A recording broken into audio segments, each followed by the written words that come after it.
Hello, everyone. This is Kanika, the founder and CEO of MindCog, a strategy consulting and market intelligence firm. And welcome to another episode of the Insights Lounge, our podcast for change makers, industry leaders, and policymakers. Today, our guest is Mr. Mudassar Khan.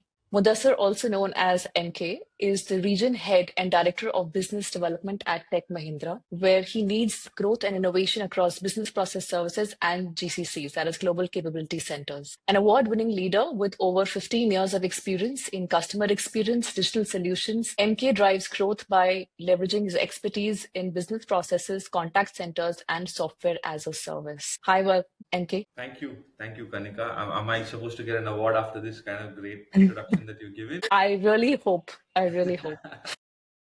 Fair. MK, you spent about 15 years across customer experience, business development, and digital transformation. How has your journey led you to specialize in BPS and GCCs at Tech Mahindra? So, interesting question, Kanika. Fundamentally, I think what's really worked for me is I've been in the industry for over 15 years and I've started from scratch. So I was the guy who used to sit and take calls, then grew to becoming a flow walker, then a knowledge coach, team leader, assistant manager, senior manager, associate head delivery, started leading delivery, then moved into business development and then saw a few change in geographies and things of that sort. So the journey has been a journey that have seen myself grow from scratch. It gives me a fair understanding of what customers want, even as an end customer. For us, because primarily we are now in a B2B environment, so I sell B2B ecosystems. But what we really service is the end customer. That's what is the beauty of BPS. And because I've interacted with customers directly in a B2C kind of an environment, right, in my initial role, very close to the pulse of what customers need, how the needs have even changed over a period of time. And one of the fascinating facts about the industry is a lot of work that we do is generally recorded in some form or shape, right? So if it's a voice call happening, in a contact center, we record that. If it's an email interaction or a chat interaction, anything around technology. So it gives us enough room to go back, review, understand, strategize, and come back differently, right? So the whole journey of a customer making calls and getting connected to humans to now the whole journey where we're trying to see how digital uptakes can consume that query from customer and kind of restrict it there so that the service offered is more consistent in nature, right? Because no matter what you do with the human population servicing the customer, there is going to be that element of differential service because each human is different, right? The way you would kind of position something versus the way I would position would differ, while the knowledge base may remain the same for both. But there is certainly a way in which you articulate the information. The moment there is a technology uptake, which is something you're seeing nowadays, right? The chase is to see if we can start getting more consistent. Gone are the days, where customers would want a delight as a one-off and then have poor experiences later. They would rather prefer to have a more linear way of getting serviced, which is fundamentally getting the right service each time they interact, irrespective of touch point. So I think that's how I'm seeing technology play a very, very important role in trying to deliver consistency to the end customer. And I think that's at the center of what we're trying to do at Tech Mahindra, right? We're trying to make sure that while it is a superlative experience, is the element of repeatability there? And are we able to scale it?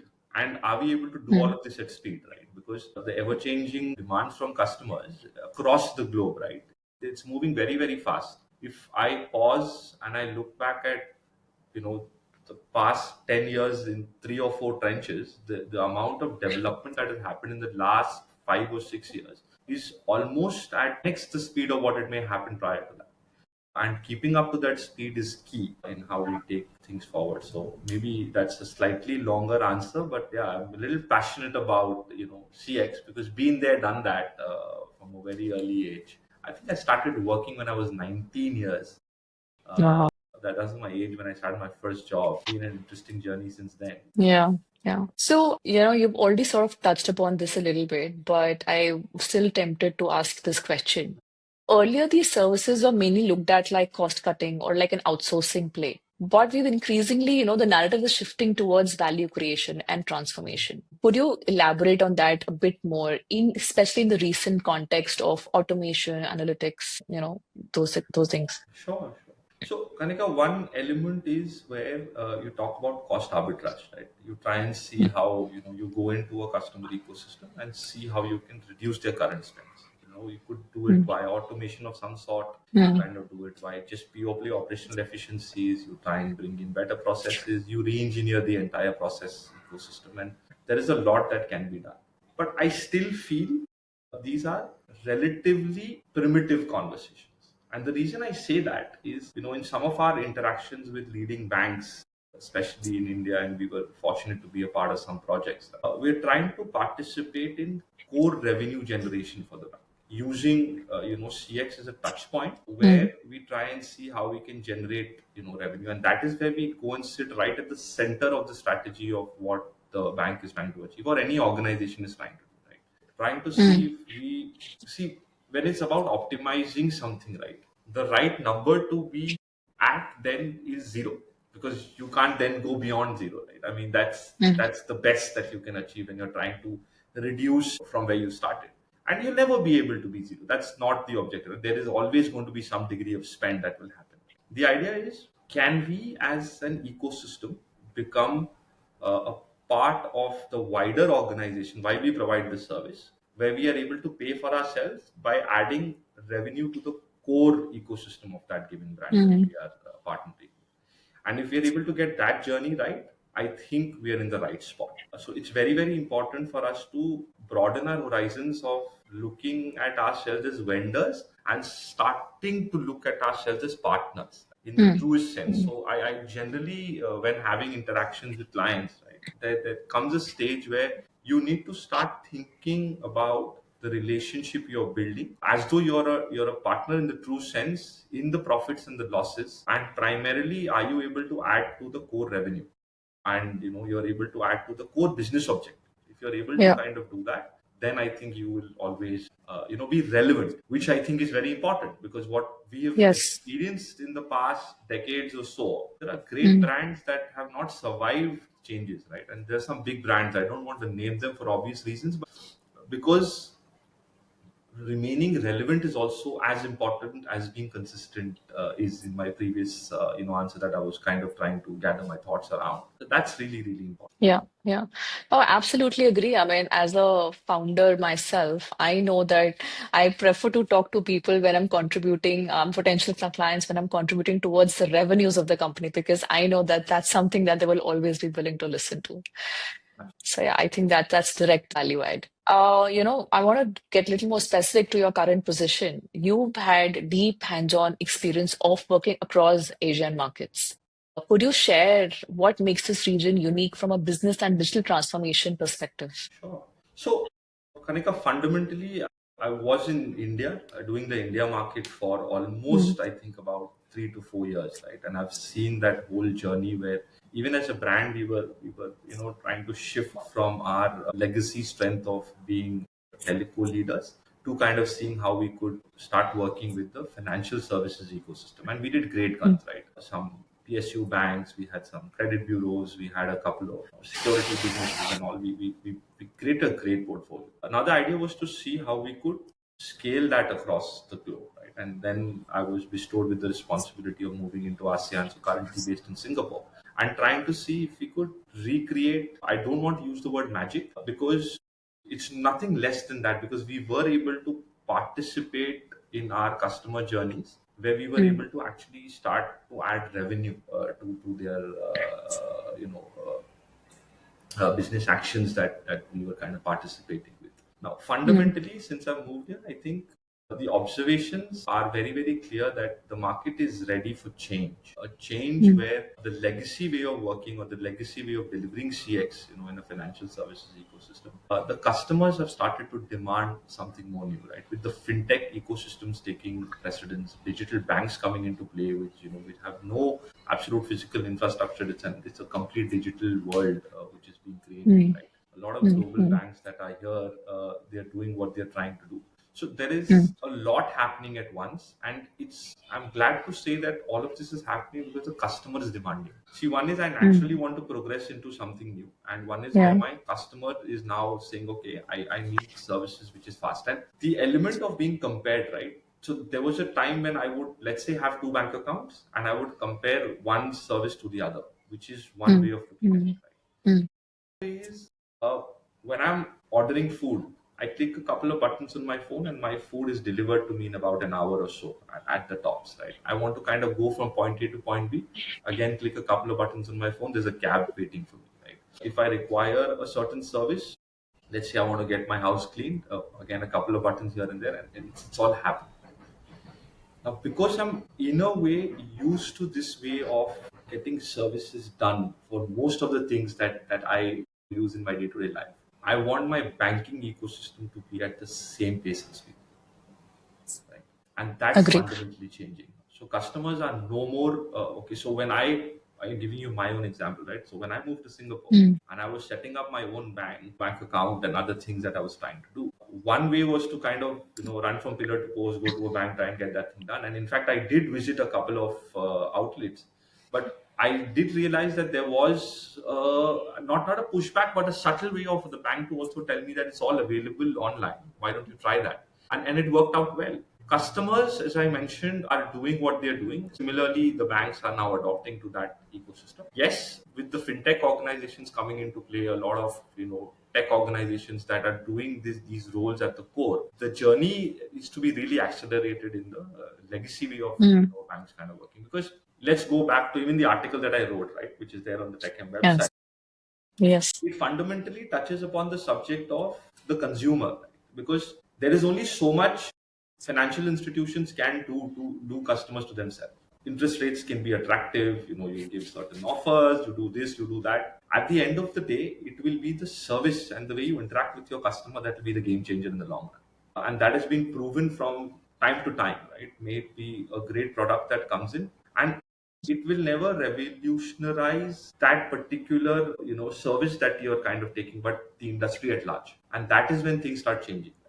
So what's really important is to see how we can kind of position ourselves as TechM in a situation where we are part of this entire changing ecosystem, which is kind of taking place at a very, very fast pace. Very interesting. I liked how you drew parallels in terms of between different industries in terms of customer expectations. And you already brought up banking. So industries like banking and insurance are in fact like probably like the most legacy and very compliance heavy industries.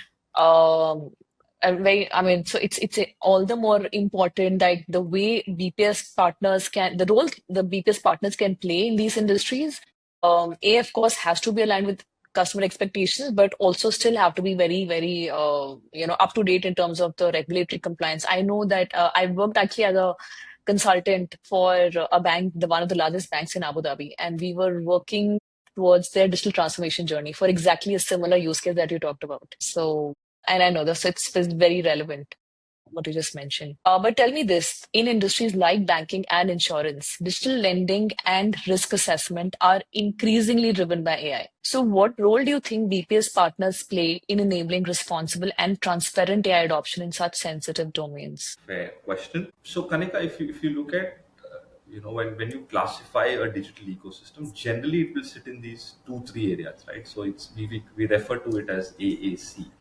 which is automation, analytics, and consultation of some sort. It's very, Mm, very important to understand that when you are in a new market, right, or when you are in a market which is differential in a sense that you may have been successful in market A, but when you move from market A to market B, it's not about giving superlative service immediately, but you're thought about mm, giving it right.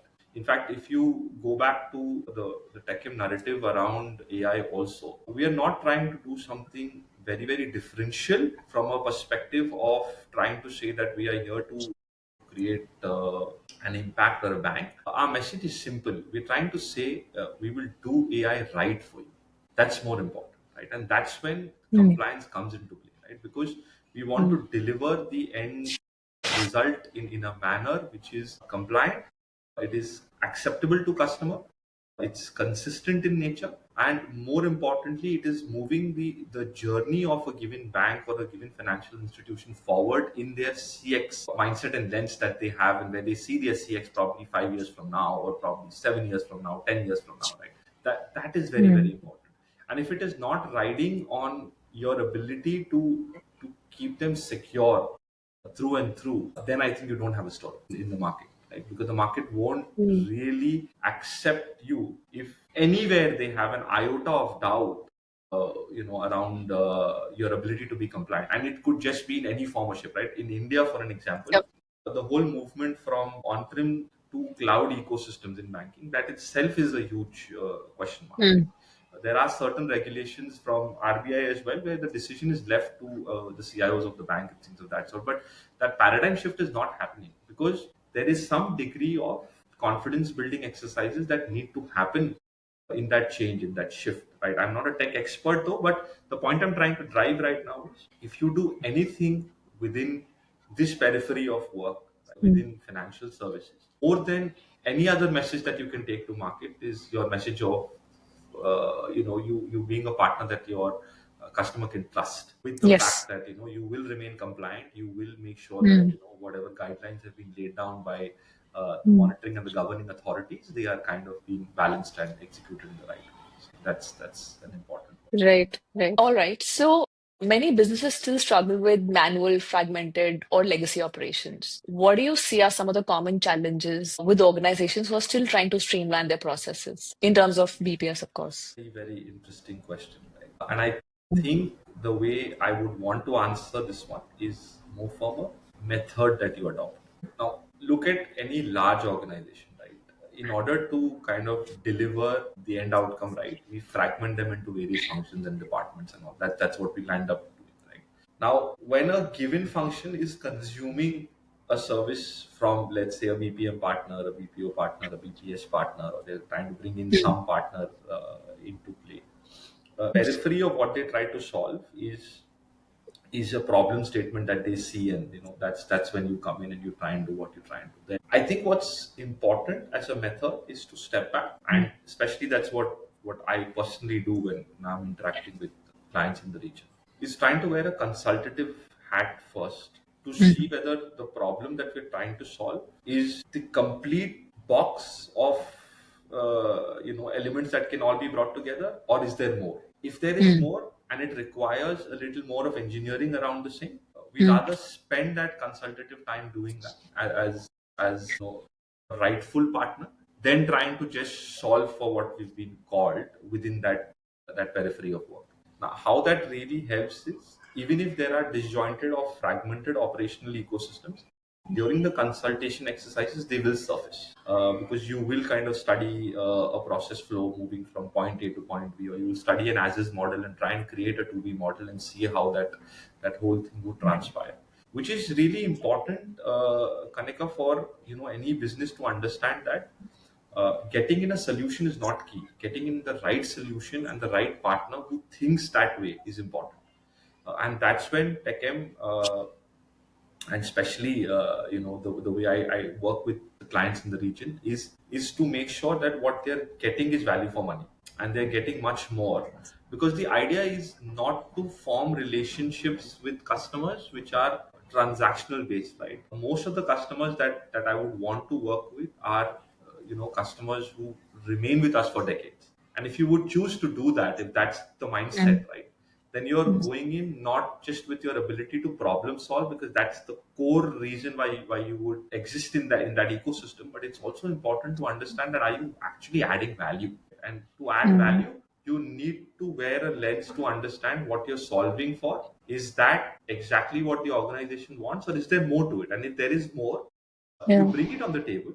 You have that conversation, even if you're choosing to enter in without trying to solve that whole problem together. At least you were aware in the beginning, so you know where you're heading and you know where you will land up, and there's some more work to do in the long run, rather than trying to just do that transaction, which is not an approach. And going back to what I was saying, right, that's where the method comes into play. So if your method is right, then I think you will play a longer game with customers than trying to be transactional. Yeah. Yeah. Actually, you've hit the nail on its head. I mean, if you as service providers, I think the number one thing or like the best game to win is when your customer starts looking at you as a partner and not just as a vendor. And like you said, so you go beyond what they called you in to do. So if you think that there's more that they need help with, then you take a consultative approach and you really want to solve for the larger, problem statement. So that is just not. So actually, I mean, I think that's that way to go, and that's absolutely right way to think about it. So we've talked about BPS, we've talked about its use cases, we've also talked about banking, how they're relevant for legacy industry such as banking and insurance. Now let's talk about what everybody's talking about, which is agentic AI, automation. And I know that I did read your recent article where you've touched upon them somewhat. But let's talk about how is agentic AI today actually emerging as a game changer for, driving efficiency, for improving customer engagement. How is it changing BPS for TechM as an offering, all of it? I'll try and make this answer a little simpler than the Mm-hmm. complexities of AI and agentic AI and generative AI and in and around. Not Mm-hmm. trying to dwell more in the tech part of it. So, at a very early stage in my career, and I've been fortunate to have some great leaders I've worked with, and they've really, really mentored me very well, right? Including the current environment that I work in as well. Most of the leaders that I've interacted, rather all in the current organization, right? They've all played a role of a mentor. At a very early stage, one of my leader come mentors, he told me, don't spend too much of your brain trying to remember and doing mundane tasks. Your brain is a far evolved ecosystem. Try and use it to be creative, with what you do, and try and use it to problem solve, right?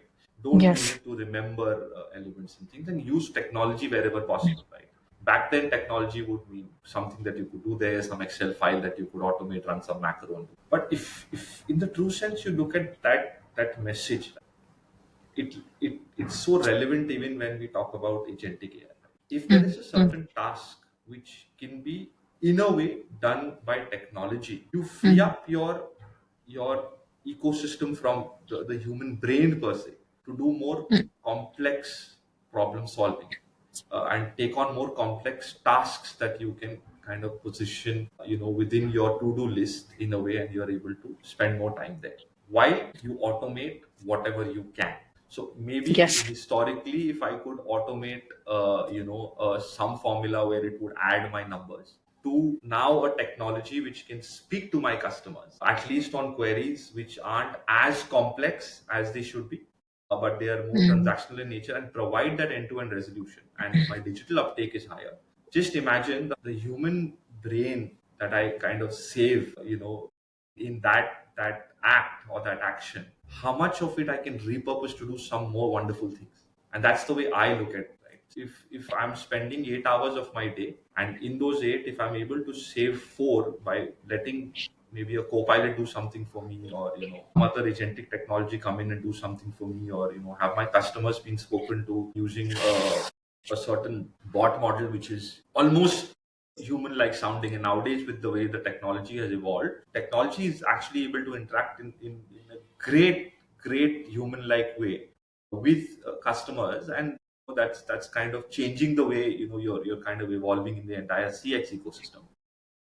Mm-hmm. That time, or that brain power that you can use to do so much more, right? You can actually sit with your customers and try and identify opportunities that you can work with them on, creating more value to them, or rather for Yeah. them, and see how you can take one step at a time and getting more included in their overall strategy, which will then make you a customer, rather a partner, that the customer wants to choose to work with, who really finds that right synergy point where they kind of want to include you when they're solving some of their more complex problems. And that is when the power of AI actually gets unleashed, and that's when agentic really comes into play. So if you're able to get the adoption done in the right way, then whatever time you save out of that with your human Mm-hmm. population, you can repurpose that and see how things go.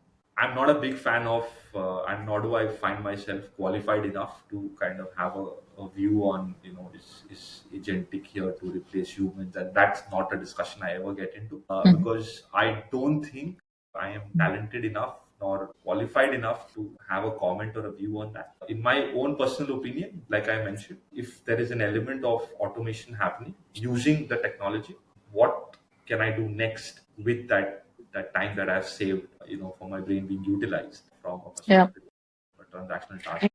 Right, right.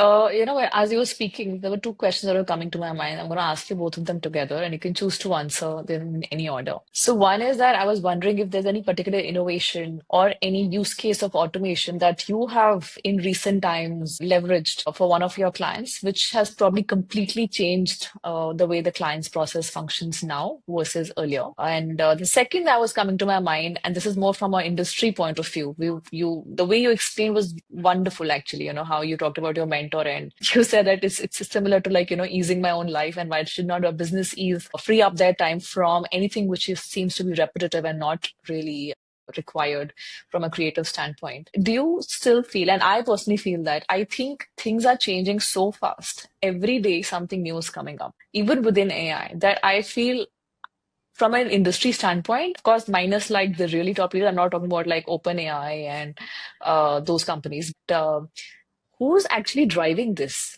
Who can how can a business trust that I think X company really knows their thing while versus B? And I'm saying this because I meet so many of my colleagues.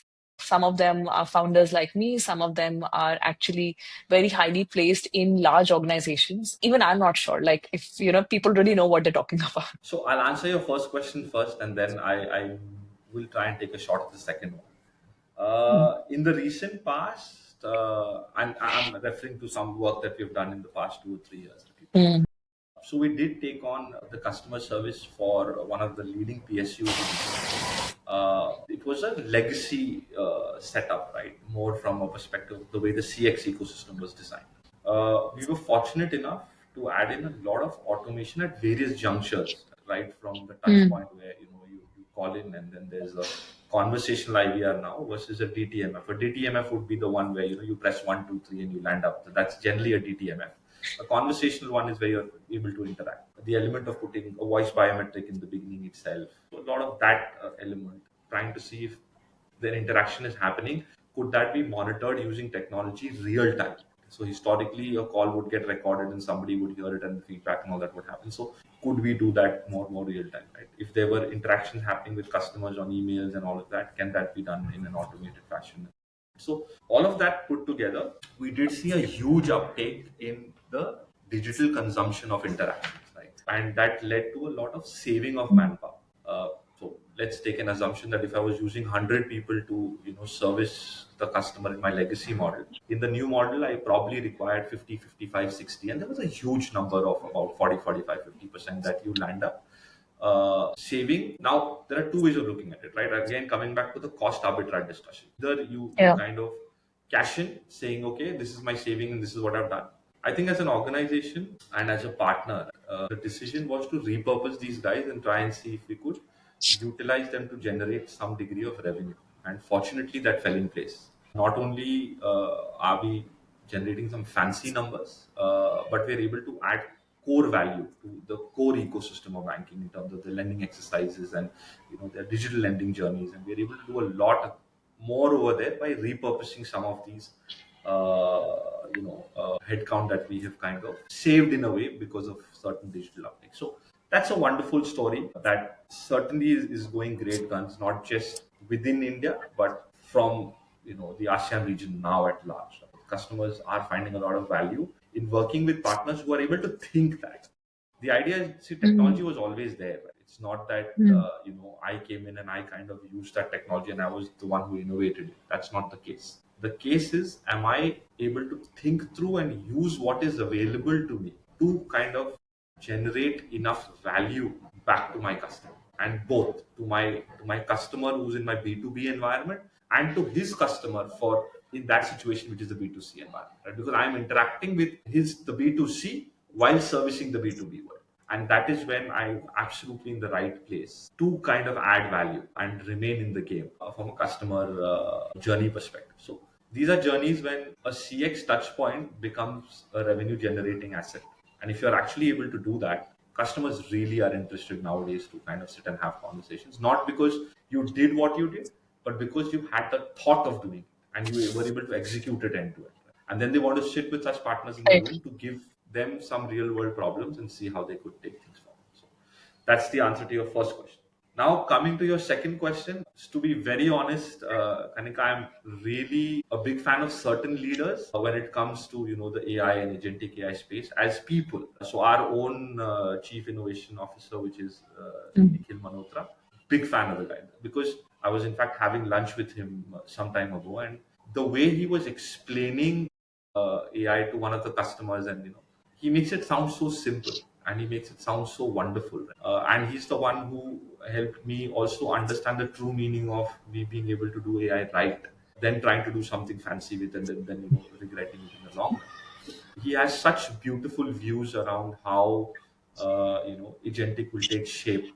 So Mm. for me, I think more than me betting my money on organizations, I would bet my money on people who have a deeper understanding and have been there for a while, right? Because these are the people, when you talk to them itself, you're able to differentiate and understand one, excuse my language, but the faff around, tech and the actual talk around the tech, right? So some Mm. people are actually able to walk the talk, and that's when, or that's where I would, if I were to bet my money, I would bet it on people who are actually involved in these discussions more than trying to find that right org and those kind of things. Because I may not be in a position to answer that question, but I certainly can share my experience. And when you meet the right people, I think it's a fabulous. Yeah, yeah, I would agree based on whatever experience I've had in my life that yeah, you can tell when somebody's laughing and when they know what they're talking about. And people who know what they're talking about, they're very open to even admitting what they don't know. And I think that's something I'm reading from you as well in this podcast. So that's wonderful. Thank you. So Asian markets are known for their cultural and regulatory diversity. How does Tech Mahindra localize its automation and AI strategies to fit different market realities while still maintaining global delivery standards? Perfect. So look at it in two lenses, right? So what we intend to do is be the local partner to any given customer while bringing the global flavor and strength. That's what we really, really want to do.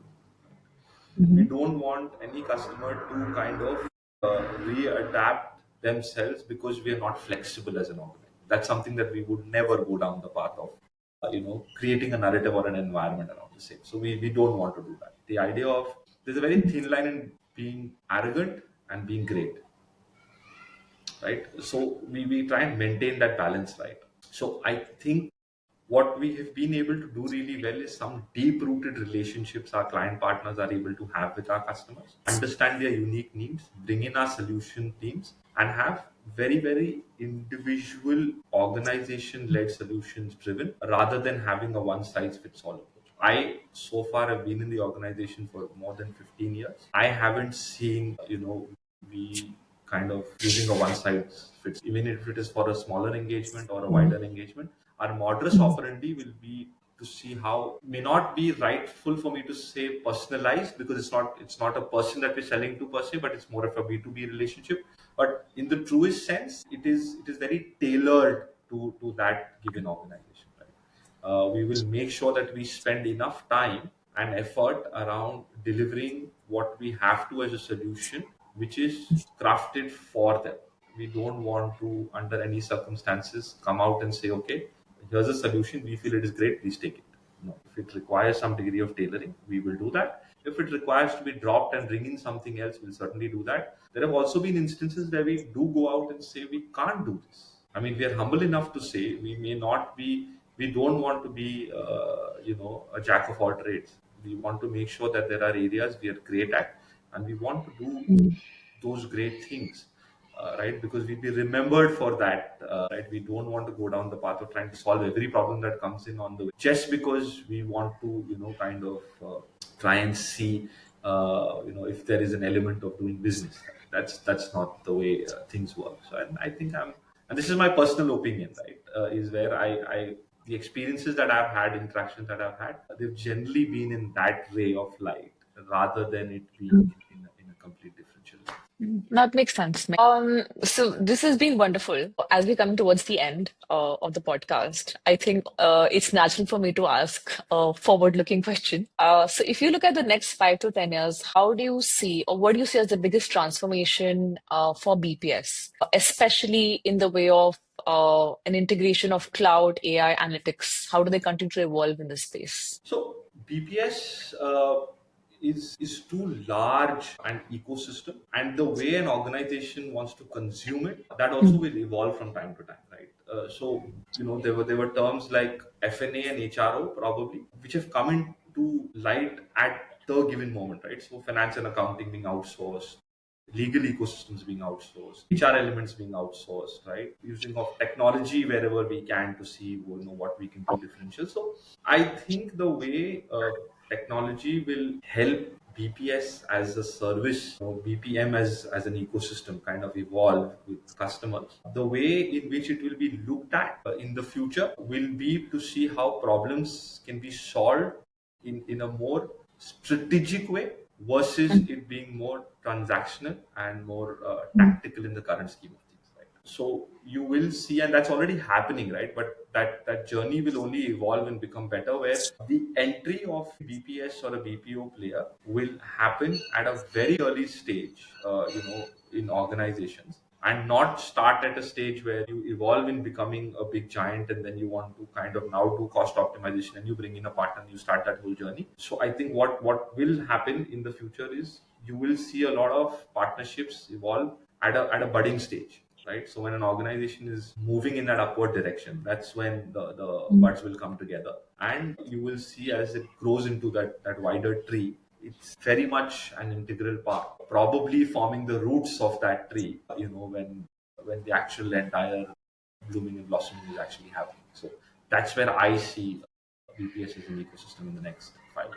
Yeah, yeah, agreed completely. And any parting words, any suggestions that you would like to leave with business leaders who are looking to adopt automation first models moving forward? So I think the only I wouldn't want to say, I I also don't want to say that I'm too young to make a comment of this sort. That wouldn't sound right. I think the way I want to put it across without sounding wrong is Mm, just to reflect back at some comments I made around getting a consultative exercise done before you want mm, to jump into the bandwagon of trying to see how you can just change. Because the wonderful part, Kanika, nowadays is if you speak to 100 mm, leaders, right, who want to see mm, some digital transformation in their organization, they have mm. 100 different views. I have Yeah. never had one customer give me a same view as the other, because the way each organization, each leader, each ecosystem is looking at transformation, looking at adopting a digital journey is different from the other.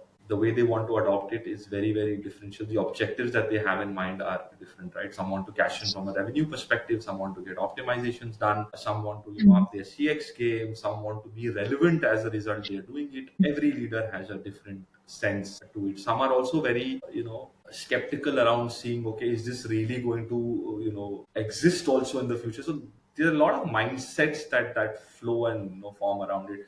Some of the leaders also talk about job losses because they have that human angle to it, and they somehow have started talking in that light, and you need to have that rightful conversation with them as well. So my only message to whoever is in a position of decision making and is in that thought light to say, I want to start the journey and move forward, you should engage with the rightful leadership of the rightful organizations, have the right conversations, get the mm. consultative lens uh, view taken, do those exercises, because the more time you spend sharpening your axe, the easier it will be for you in the woods, right? Yes. Not the effort that you will put in is way too much, and then what you want to bring back home, you may not be able to arrive at that. So hence it's a little important to get the right view. And it's, I mean, look at it in our lives also, right? Today you and I, even as leaders, one of the key things that we remember when we go back is the way we were coached. Some leaders have really had that impact.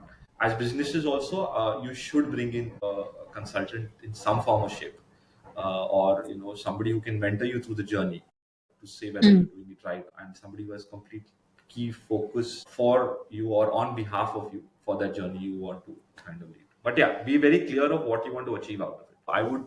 I would strongly recommend not jumping in because others are. Be very clear with whether it fits into your part of the world. Is it something that you really want to do, and take things from that. Yeah, that's so wonderfully explained when you talked about coaches for individuals and sort of like consultants for businesses. So thank you. I think indirectly I've also sold MindCog. So this has been lovely as an interaction, MK, and this podcast actually is, for to me it was quite informative and wonderful, better than what I'd expected at the start. And to everyone else who's listening, I hope you find some value in listening to this podcast. I am going to leave MK's LinkedIn profile link in the description below if you want to reach out to him. I'm sure he'll be happy to respond should he find the time. And please do subscribe and leave comments for what kind of podcasts or information you'd like us to talk more about. Thank you so much for tuning in. Thank you.